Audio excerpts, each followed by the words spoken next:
Quando a gente fala em montanhas e montes, isso é muito comum na Bíblia, né? A Bíblia está muito ligada à região onde a Bíblia foi escrita, onde Jesus morou, onde ele habitou, a região onde a história da civilização do mundo acontece, está muito envolvida, muito assim, situada entre montes, entre montanhas. E montanhas e montes tem muito a ver com a nossa história. Jesus, ele teve algumas experiências em montes, né? Não quer dizer que monte é o lugar de você estar orando, não. É lá que está a bênção, não. Mas é muito comum hoje as pessoas irem para o monte orar. É uma moda, né? É uma moda. Mas isso era muito comum na época. As pessoas procurar o monte porque pensavam que no monte ficava mais perto de Deus, né? E Deus um dia falou: olha, eu sou Deus dos montes, mas também sou Deus dos vales, né? Eu habito nos montes, mas também habito nos vales. Amém? Então Jesus teve algumas experiências nos montes. Primeiro o monte do Sermão do Monte, né? Aquele monte onde ele usou o monte para estar pregando o seu mais extenso sermão, né? O sermão mais educativo, mais pedagógico cristão que nós temos, que é o Sermão do Monte, que está nos capítulos 5, 6 e 7 de Mateus, né? E aquilo é o beabá do cristão. Todos nós temos que ler ali constantemente aquelas bem-aventuranças de Jesus, aquelas exortações, aqueles ensinos, porque aquilo é fundamental para nós. Mas nós temos também Jesus ter a experiência do Monte da Transfiguração, né? Quando ele foi transfigurado, né? E apareceu Elias e Moisés, estava com ele ali Pedro e João, e eles ficaram tão entusiasmados com aquela visão, com aquele momento, e queria até que Jesus fizesse uma cabana para que naquele monte ali eles ficassem, de tão bom que estava, né? De tão bom que estava, que eles queriam que ficasse daquele jeito. Mas Jesus não queria que aquelas pessoas entendessem aquele momento como momento de estar encerrando a carreira, mas o momento de trazia uma experiência, uma revelação de que Jesus era aprovado pelos profetas e também pela lei, né? Ele era a promessa dos profetas e as promessas também da lei. Nós temos também Jesus no Monte da Tentação, né? Aquela experiência de Jesus, quando foi tentado por Satanás durante 40 dias, né? 40 dias e 40 noites, e Jesus prevaleceu contra o diabo mediante o poder da sua palavra, né? Poder da palavra. E nós temos o monte mais famoso da terra, o monte mais insinuante, o monte mais significante de toda a história, toda a humanidade, toda a vida espiritual, que é o monte do Gólgota, o monte Caveira, né? Onde Jesus, ele foi crucificado e morreu por nós, deu a vida por nós, ofereceu por nós a sua vida em oferta santa, viva e agradável, né? Jesus deu por nós. Pilatos falou assim para Jesus: Senhor Jesus, eu tenho poder de tirar a tua vida e tomar. Me escuta, Jesus. Ora, Pilatos, todo o poder que você tem foi Deus que te deu. Agora a minha vida ninguém toma, eu que dou. Eu a dou voluntariamente. Ninguém toma a minha vida, eu a que dou a minha vida em favor dos homens. Muito bem. Nós temos capítulo 13, versículo 17 do livro de Números, quando Moisés escolheu aqueles espias, ele falou assim para aqueles espias, no versículo 17, capítulo 13, versículo 17: envia-os, pois, Moisés a espiar a terra de Canaã, e disse-lhes: subi por aqui para a banda do sul, e subi a montanha, e de lá vede a terra, vede que a terra e o povo que nela habita, se é forte ou fraco, se é pouco ou se é muito. Mas a proposta de Moisés aos espias foi essa: olha, vocês chegam lá, subam pela banda sul a montanha, e de lá vocês vão ter uma visão completa, uma visão melhor, uma visão mais ampla, né, do que está acontecendo. Quem são aquele povo, se eles são fortes ou se são fracos, se são muitos ou se são poucos, se a terra é boa ou se não é. Então, suba o monte. Essa foi a ordem que Moisés deu àqueles espias, né? Aqueles espias. Jesus, quando fala a igreja, numa palavra profética também, quando Jesus dirige a igreja mediante o livro de Cantares, né?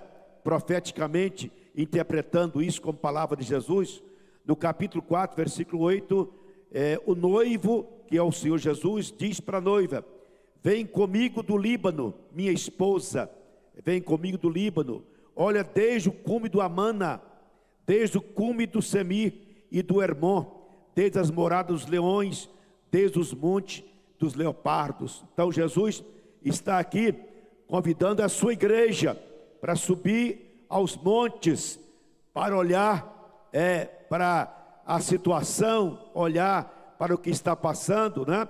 Olhar para o que está ocorrendo, mediante uma visão, uma contemplação de alguém que está mais no alto, de alguém que subiu, alguém que está vendo aquilo que ninguém está vendo, né? Alguém que está contemplando melhor as coisas, que está avaliando melhor a realidade. Então, o convite de Jesus é que a sua igreja estivesse, portanto, habitando em como alguém estivesse no monte, ou seja, é mais seguro, é mais inteligente, é mais próprio, tem mais proteção e assim por diante. Então nós vamos falar nesta noite sobre uma comparação. Eu quero fazer aqui uma analogia entre um montanhista e um cristão, tá? Uma pessoa que é escaladora de montanha e nós como cristão. Esse paralelo eu queria fazer com vocês nessa oportunidade. Uma coisa é verdade: quando fala alguém, quando você ouve falar, ou você vê um filme, ou você ouve um documentário, ou você acompanha a história de alguém que é um escalador de montanhas, você logo pensa em desafios, em dificuldade e muito esforço, não é verdade? Ninguém vai topar, ninguém vai assumir o compromisso de escalar um Everest sem ter consciência dos desafios, das dificuldades e do esforço que tem que fazer. Então essa é a primeira consciência que a gente tem, faz esse paralelo, né? A gente como cristão, a gente também tem que ter consciência dos nossos desafios, das nossas dificuldades, dos nossos esforços, dos perigos, dos riscos que nós corremos, né? Mas a gente aprendeu pela fé, aprendeu pela palavra de Deus que vale a pena correr qualquer risco, enfrentar qualquer desafio, superar qualquer dificuldade em prol daquilo que é a garantia, que é a recompensa de um cristão aqui na terra, né? Então esta é a ideia que a gente aprende. Há uma frase que diz assim: as dificuldades são como as montanhas, elas só se aplanam quando avançamos sobre ela, né? Então as dificuldades são como as montanhas, enquanto mais você consegue galgar, né? Avançar numa montanha, menor ela fica. Assim os problemas você tem que enfrentá-los, tem que resolvê-los. E às vezes você vê o problema como uma grande montanha, mas quando você enfrenta essa montanha e consegue subir, você vê que você é um abençoado, você é um vencedor, você é uma pessoa que não tem medo de enfrentar os seus desafios, enfrentar os seus problemas, enfrentar as suas dificuldades, né? Muito bem, vamos pensar aqui num escalador de montanhas. Não sei se você tem alguma paixão por isso? Não sei que alguém tem algum atleta montanhista aqui, Alguém aqui já atreveu subir algum monte, escalar algum monte? Mas vamos pensar nas características de um montanhista. Primeiro, o montanhista é uma pessoa que tem muita coragem, É um caboclo de coragem, é uma pessoa de coragem, É impossível um possível medroso atrever a escalar montanhas, ou não é? Se você convidar um medroso para segurar uma corda e ficar aí a 500 metros acima da base da terra, esse camarada vai olhar de lá e vai, me tira daqui, senão eu morro, Não suporta, não é coisa de medroso, Então, coragem é a marca de uma pessoa que chama o que é um escalador de montanhas.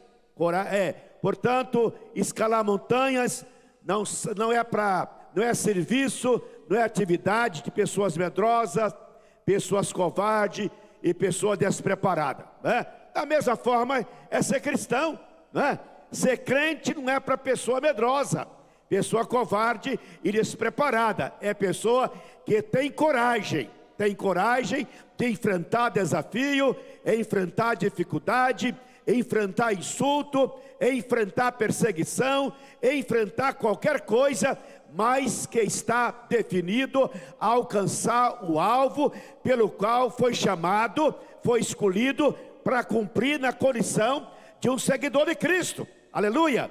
Então, esta é uma conclusão lógica. A segunda coisa, de um montanhista, ele tem firmeza de propósito. Ele tem firmeza de propósito. É impossível alguém sem definição de propósito querer escalar uma montanha. Ele sabe o que quer, sabe por que quer estar lá. Alguém pode pensar, rapaz, você é um doido. Mas eu quero estar lá. Rapaz, você não pensa, não, eu tenho certeza, eu tenho convicção do que eu quero. Ele tem propósito. Então, uma pessoa que quer escalar a montanha, ele tem um objetivo, tem motivações e tem razões pessoais. Razões pessoais. O montanhista, ele tem o seu objetivo, ele tem as suas motivações e tem as suas razões pessoais. Meu irmão, eu sou cristão porque eu tenho os meus objetivos como cristão. A Bíblia diz que o objetivo nosso é chegar no alvo, é alcançar o alvo, é alcançar o pódio, é alcançar os céus, É alcançar a estatura de varão perfeito, Receber a coroa da vida, receber a coroa como prêmio, como recompensa de que nós vencemos, de que nós somos vencedores. Aleluia! Objetivo. Ninguém é cristão sem objetivo. Ninguém é cristão sem saber por quê, para onde vai, por que cristão. Não, nós somos crente, nós servimos a Jesus, nós renunciamos o mundo, porque nós sabemos o que queremos, sabemos aonde queremos atingir, sabemos aonde é o nosso alvo.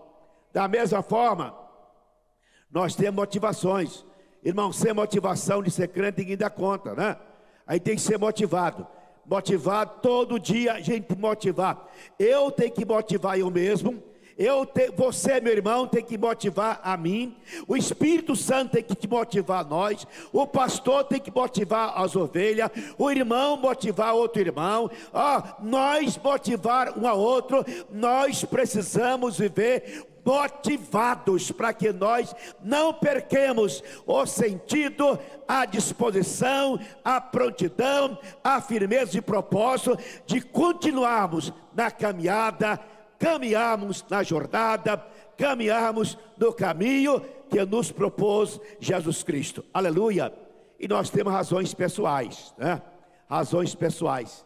Ninguém consegue subir montanha se você não tiver razão pessoal, Porque se alguém for uma pessoa um covarde, uma pessoa que tem medo de altura, falar com aquela pessoa, ele vai tirar as motivações, tirar os objetivos, mas ele vai falar, olha, eu tenho minhas razões pessoais, minhas razões pessoais, porque eu devo atingir o alvo, porque eu devo atingir o topo dessa montanha, porque eu devo atingir lá o pico dessa montanha. Eu tenho as razões pessoais.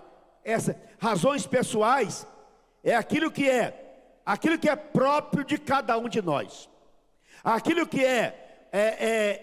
o testemunho pessoal que nós temos dentro de nós, porque nós servimos a Jesus.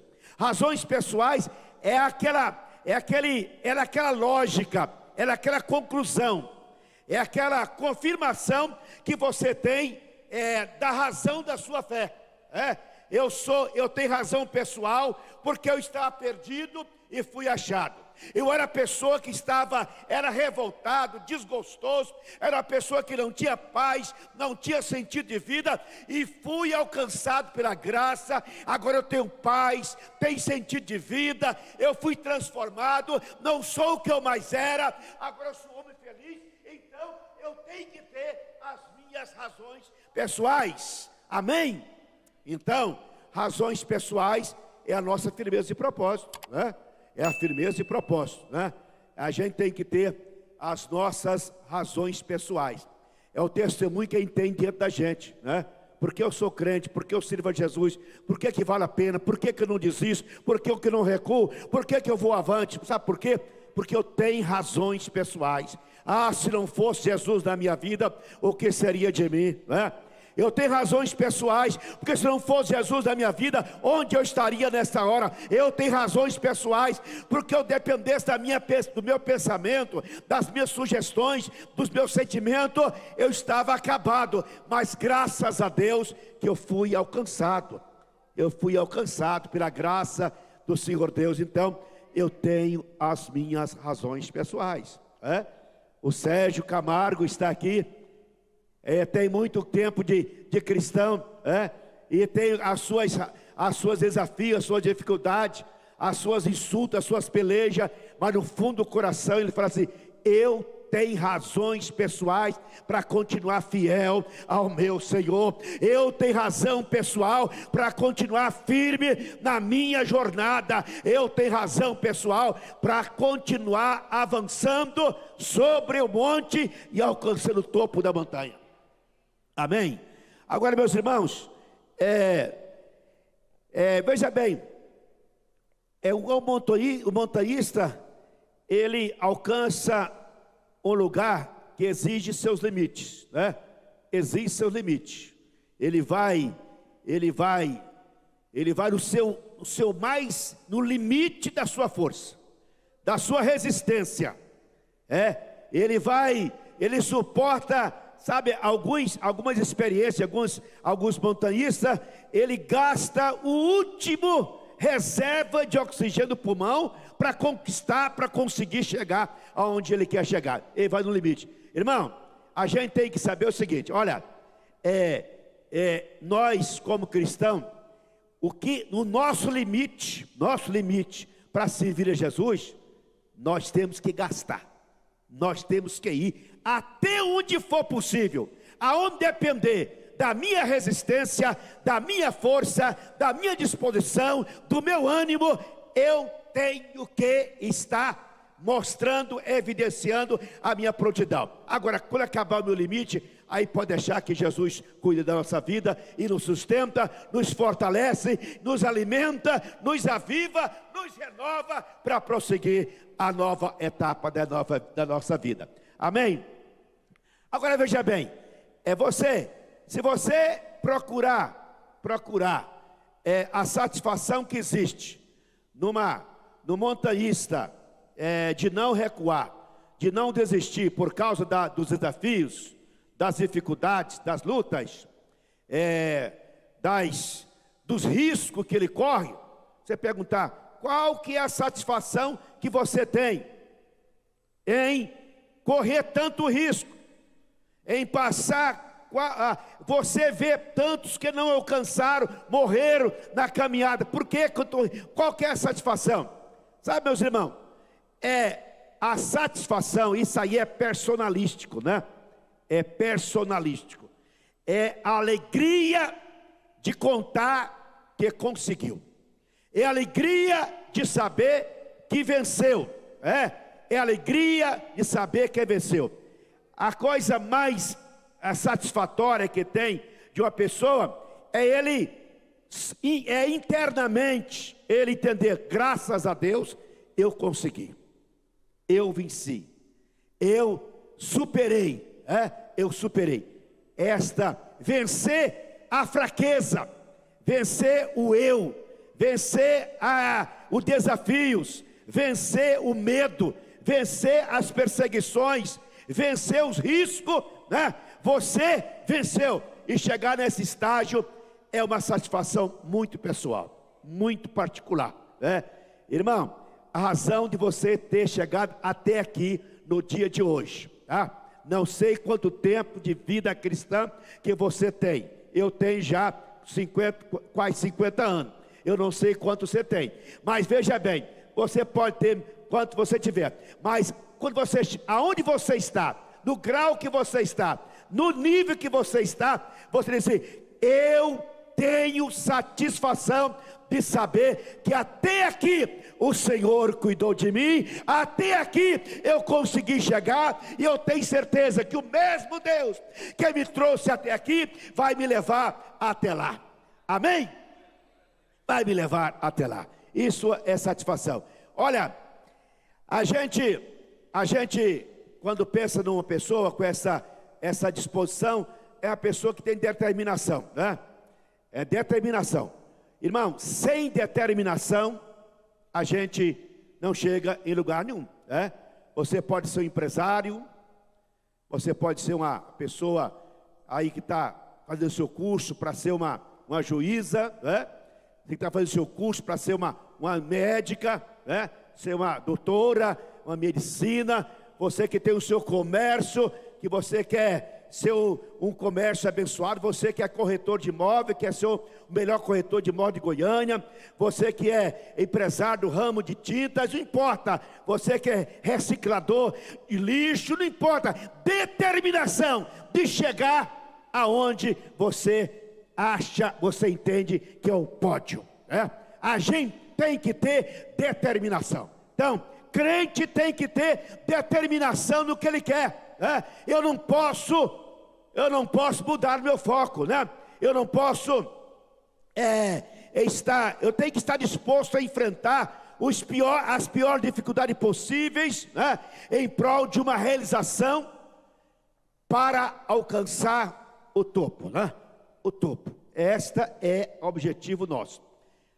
Sabe, todo montanhista vai escalar a montanha e sabe que é difícil, mas uma coisa ele sabe, não é, mas é possível, mas é possível.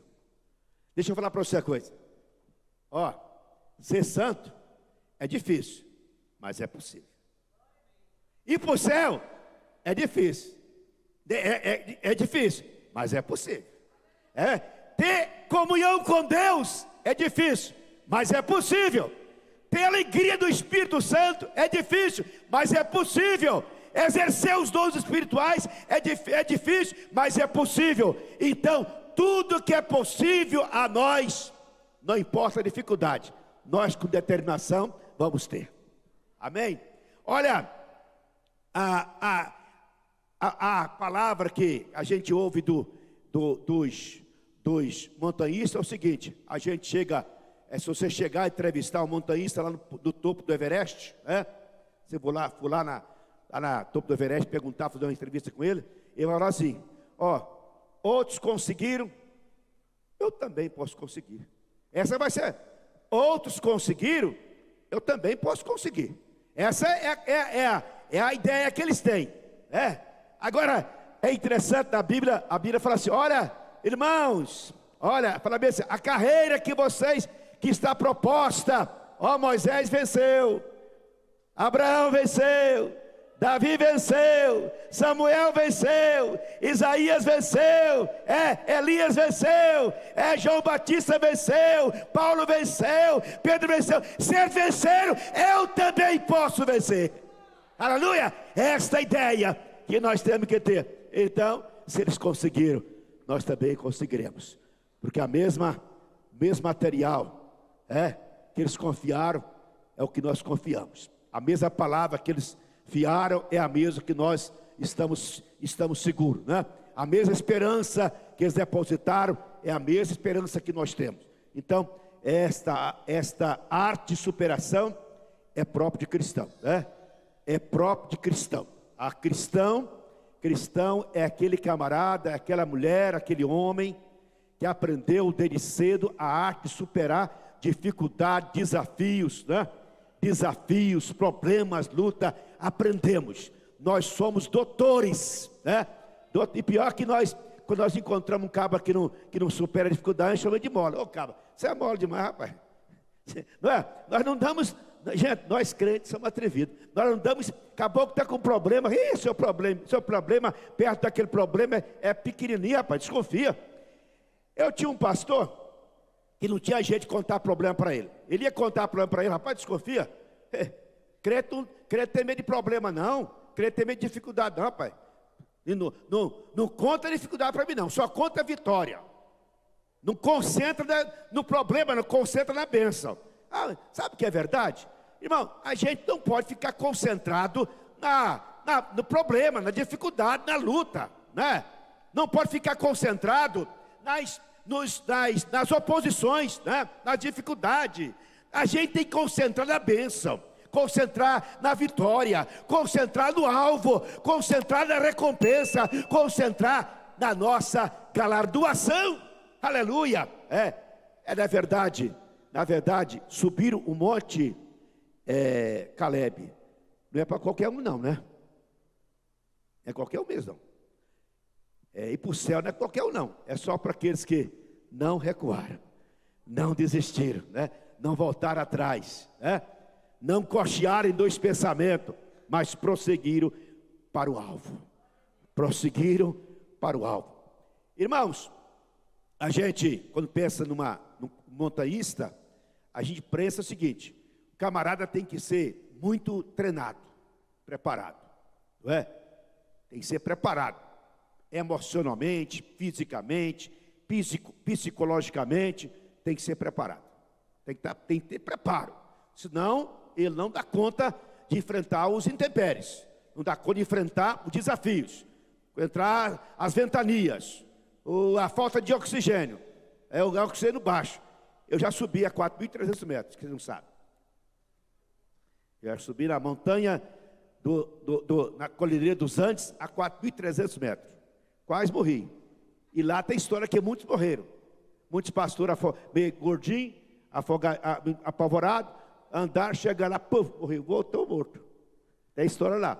Aí o pastor, devagar. Aqui é o seguinte, ó, quer chegar lá, ó, lento, devagar, mas sempre caminhando. Não para não, bebe uma aguinha e continua. Uma aguinha e continua. Agora, se você parar ou andar rápido demais, você não aguenta, tá? Então a lei é essa, não para, continue, porque você vai recebendo resistência, vai acostumando com a altura, vai superando problema, dificuldade, de repente você chega aonde alguns chegaram e onde muitos não conseguiram chegar. Amém? Aleluia. Ó, irmão,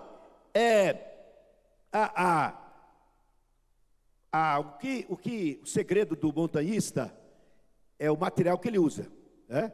O material que ele usa tem que ser material, aquela corda, não pode ser corda, né, Marita, feita de plástico, certamente, né? Qualquer plástico, né? Não pode ser aqueles cadeados, aqueles prendedores, não pode ser aço reciclado, tem que ser aço de primeira qualidade, né? Se você falhar ali na forma de trabalhar o material, você compromete a sua vida. O segredo da gente vencer, meus irmãos, na vida pessoal, na vida espiritual, é nós saber usar devidamente o que Deus deixou para nós como bênção, como instrumento, como material, né? Como recurso, como dons, né? Nós sabemos usar devidamente a fé, usar devidamente a nossa esperança, usar devidamente a nossa convicção na palavra. Não tenha dúvida, se assim nós fizermos, nós jamais seremos vencidos. Vamos ficar de pé. Efésios capítulo 6, vamos ler aqui, nós estamos encerrando essa palavra. Olha bem, Efésios 6, versículo 10. No demais, irmãos meus, fortalecei-vos no Senhor e na força do seu poder. Revesti-vos de toda a armadura de Deus, para que possais estar firmes contra as astutas ciladas do diabo. Porque não temos que lutar contra carne e sangue, mas sim contra os principados, contra as potestades, contra os príncipes das trevas deste século, contra as hostes infernais e espirituais da maldade no lugar celestial. Portanto, tomai toda a armadura de Deus, para que possa resistir o dia mau, e havendo feito tudo, ficar firme.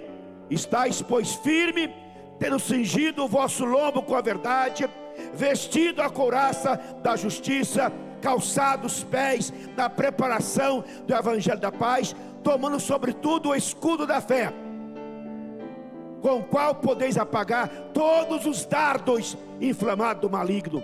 Tomai também o capacete da salvação e a espada do Espírito, que é a palavra de Deus, orando em todo o tempo, com toda oração e súplica no Espírito, e vigiando nisso com toda perseverança e súplica por todos os santos, pelo qual por mim, para que me seja dada no abrir da minha boca a palavra com confiança, para fazer notório o mistério do evangelho, pelo qual sou embaixador em cadeias, para que possa falar dele livremente, como me convém falar. Aleluia, glória a Jesus, glória a Deus, oh aleluia, bendito seja o nome do Senhor. Deixa eu encerrar aqui com essa palavra. Portanto, meus irmãos, nós também que estamos rodeados de uma tão grande número de testemunhas, deixemos todo embaraço e o pecado que tão de perto nos rodeia, e corramos com paciência a carreira que nos está proposta, olhando para Jesus, nosso alvo, autor e consumador da fé, o qual pelo gozo que lhe está proposto suportou a cruz, desprezando a afronta, assentou-se à destra do trono de Deus. O segredo, meus irmãos, é este: correr com paciência a carreira que nos está proposta. Nessa vitória, a vitória não é dos que correm, dos corredores de 100 metros, nem dos apressados, nem dos mais bravos, dos mais bonitos, é dos mais fortes. Essa vitória é dos que correm com paciência, olhando para Jesus. Amém? Eu queria pedir ao Espírito Santo que derramasse sobre você nessa noite uma motivação maior, uma alegria maior, uma disposição maior, para que você contemplasse do alto. Por favor, Jesus te convida a olhar a situação, olhar a realidade, olhar a vida, olhar os riscos, olhar a oposição, olhar o inimigo de cima para baixo, tá? De cima para baixo. Você não foi chamado para ser pessoas de baixo. Você tem vocação de ser do alto. Tá bem? Você tem vocação de montanhista, irmão. Você tem vocação de pódio. Você tem vocação de coroa, de celebração. Você tem vocação de recompensa. Você tem vocação de céu. Aleluia. Você tem vocação de vencedor. De vencedor. De vencedor. Amém? Eu e você, nós temos a marca de vencedor. Nós não vamos perder essa corrida. Nós não vamos perder esse pódio. Nós não perderemos essa bênção. Nós alcançaremos esse alvo. Aleluia. Glória a Jesus.